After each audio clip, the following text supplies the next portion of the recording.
CEO ने मुझे official dinner पर इनवाइट किया है, तुम्हें साथ चलना है मेरे। इतने शॉर्ट नोटिस पर मैं कैसे आ सकती हूँ?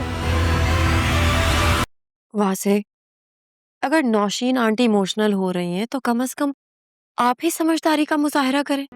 वहां से अगर नौशीन आंटी इमोशनल हो रही हैं तो कम से कम आप ही समझदारी का मुजाहरा करें। ये मियाँ बीवी जैसे खूबसूरत रिश्ते की बुनियाद झूठ पर कैसे रख सकते हैं? अगर उन्हें पता चल गया तो जुनेरा इस झूठ के नताइज को कैसे मैनेज करेगी? बात रिश्ता टूटने की या मंगनी टूटने की होती तो चलो ठीक था, आप तो पूरे का पूरा निकाह ही छुपा रहे हैं उनसे। ये तो उनके साथ फ्रॉड हुआ ना। देखो आलिया, जुनैरा के लिए शान से बेहतर रिश्ता कोई नहीं हो सकता, इसलिए मम्मी भी चाहती हैं कि उसकी वहां शादी हो जाए। और वैसे भी उस निकाह की हैसियत ही क्या थी? ऑनलाइन हुआ है, ऑनलाइन ही खत्म हो गया। वासे ऑनलाइन हुआ हो या फिर हजारों लोगों के बीच में हुआ हो, निकाह निकाह होता है। दादी आप क्यों नहीं समझा रही हैं इन लोगों को?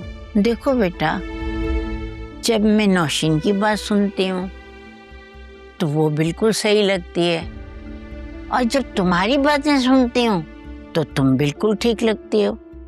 दादी आप खुद बताएं, क्या मैं गलत कह रही हूँ? देखो आलिया, जैसा मम्मी चाहेंगी वैसा ही होगा, अंडरस्टैंड?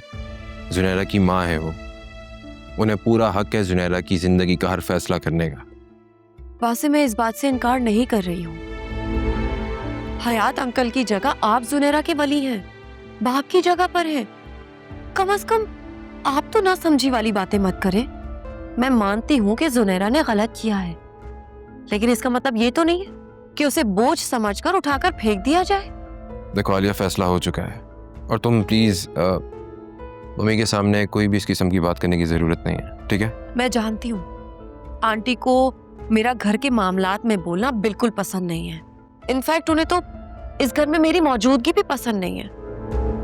आलिया, मम्मी पहले ही अकरम और फिजा के रिश्ते के हक में नहीं है। अगर उन्हें लगेगा कि तुम उनके फैसले के अगेंस्ट जा रही हो तो वो साफ इनकार कर देंगी, and you know that already.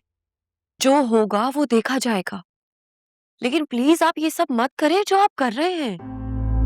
Alia, मैं तुमसे मजीद इस टॉपिक पर कोई बात नहीं करना चाहता हूँ, प्लीज मुझसे बहस मत कर, ओके?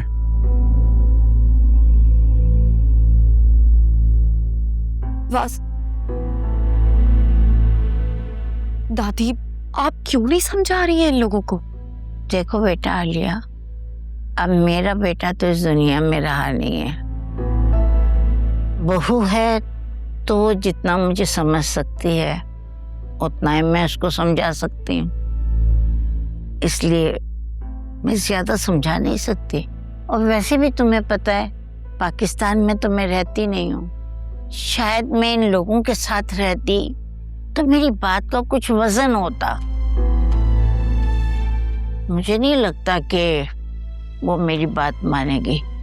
मुझे समझ नहीं आ रहा, मुझे तो बल्कि यकीन ही नहीं आ रहा कि वासे ऐसे कैसे किसी को धोखे में रख सकते हैं। नौशीन अपनी बेटी को बोझ समझकर फेंक रही है, इसी तरह वासे भी। वैसे बेटा, जुनैरा ने हरकत तो बहुत बुरी की है। अब सारी जिंदगी वो अपनी इज्जत और अपने विखार को ढूंढती रह जाएगी जिसकी कि वो हकदार है, और मैं इस मामले में उतनी शिकत करूंगी जितनी नौशीन मुझे देगी। ये बात तुम्हें बता दूं बेटा, वैसे वो हाथ धोकर तुम्हारे पीछे पड़ी रहती है, इसलिए मैं तो ये समझती हूँ कि तुम जितना खामोश रहो उतना ही अच्छा है। और वैसे भी ये तुम्हारी लड़ाई नहीं है।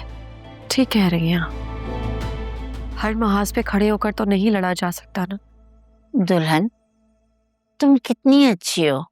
एक बड़ी बहू को जितना समझदार होना चाहिए तुम वैसी ही हो।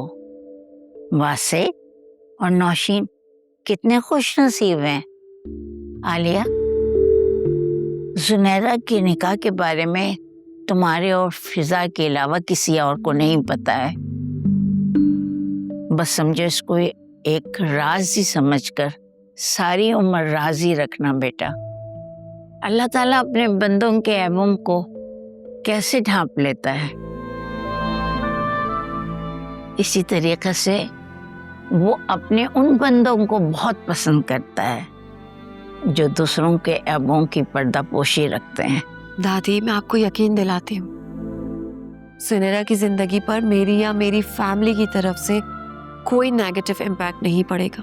बस बेटा, तुम्हारे लिए तो मेरे दिल से हर वक्त ये दुआ निकलती है, सदा सुहागन रहो, जीती रहो, पूतो पलो, दूधो ना हो, आमीन।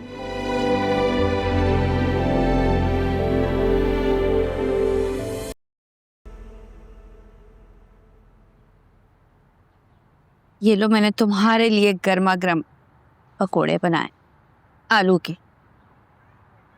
वाह भाई,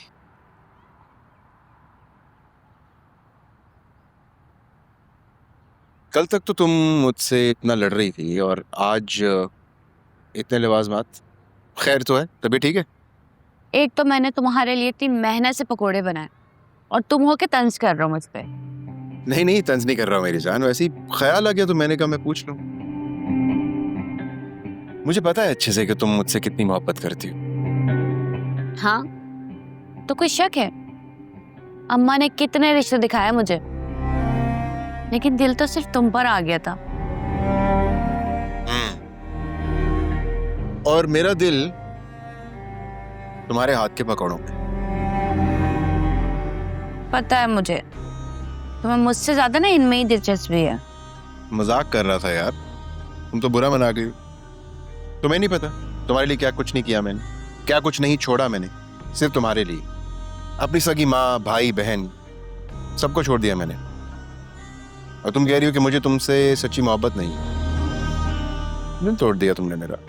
मानती हूँ तुमने मेरे लिए सब कुछ छोड़ा, लेकिन तुम्हारी बीवी ने मुझे मुंह दिखाने के काबिल नहीं छोड़ा।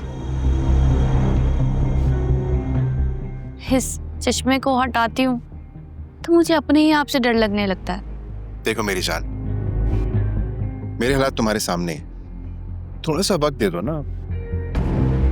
कितनी बार कहा है, आज फिर वही कहूंगा कि सब ठीक कर दूंगा मैं। जोया के साथ भी यही सब कहते रहते थे, हमेशा वादा करके मुकर जाया करते थे, और मेरे साथ भी यही कर रहे हो। तुम हर बात घुमा फिरा के जोया पे क्यों ले जाती?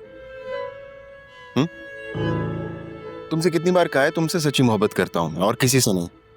बस कर दो, तुम और तुम्हारी ये सस्ती सी मोहब्बत ये टीवी ड्रामों में ही अच्छी लगती है।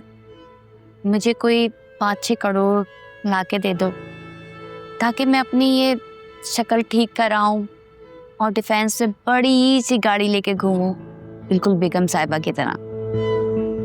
क्या?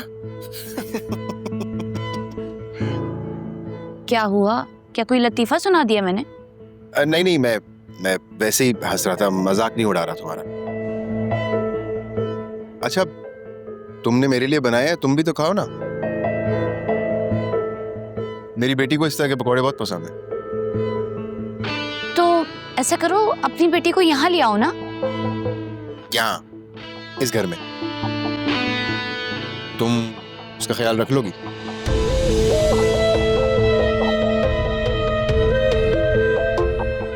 हाँ, अब वो इतनी छोटी भी नहीं है, घर के काम वाम तो संभाल लेगी।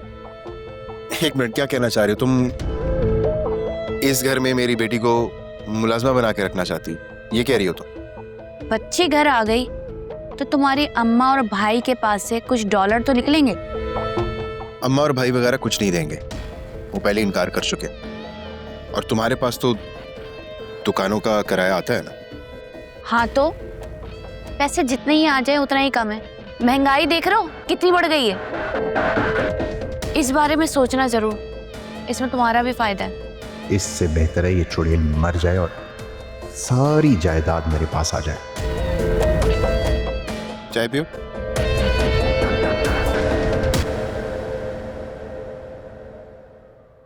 तुम भी खाओ।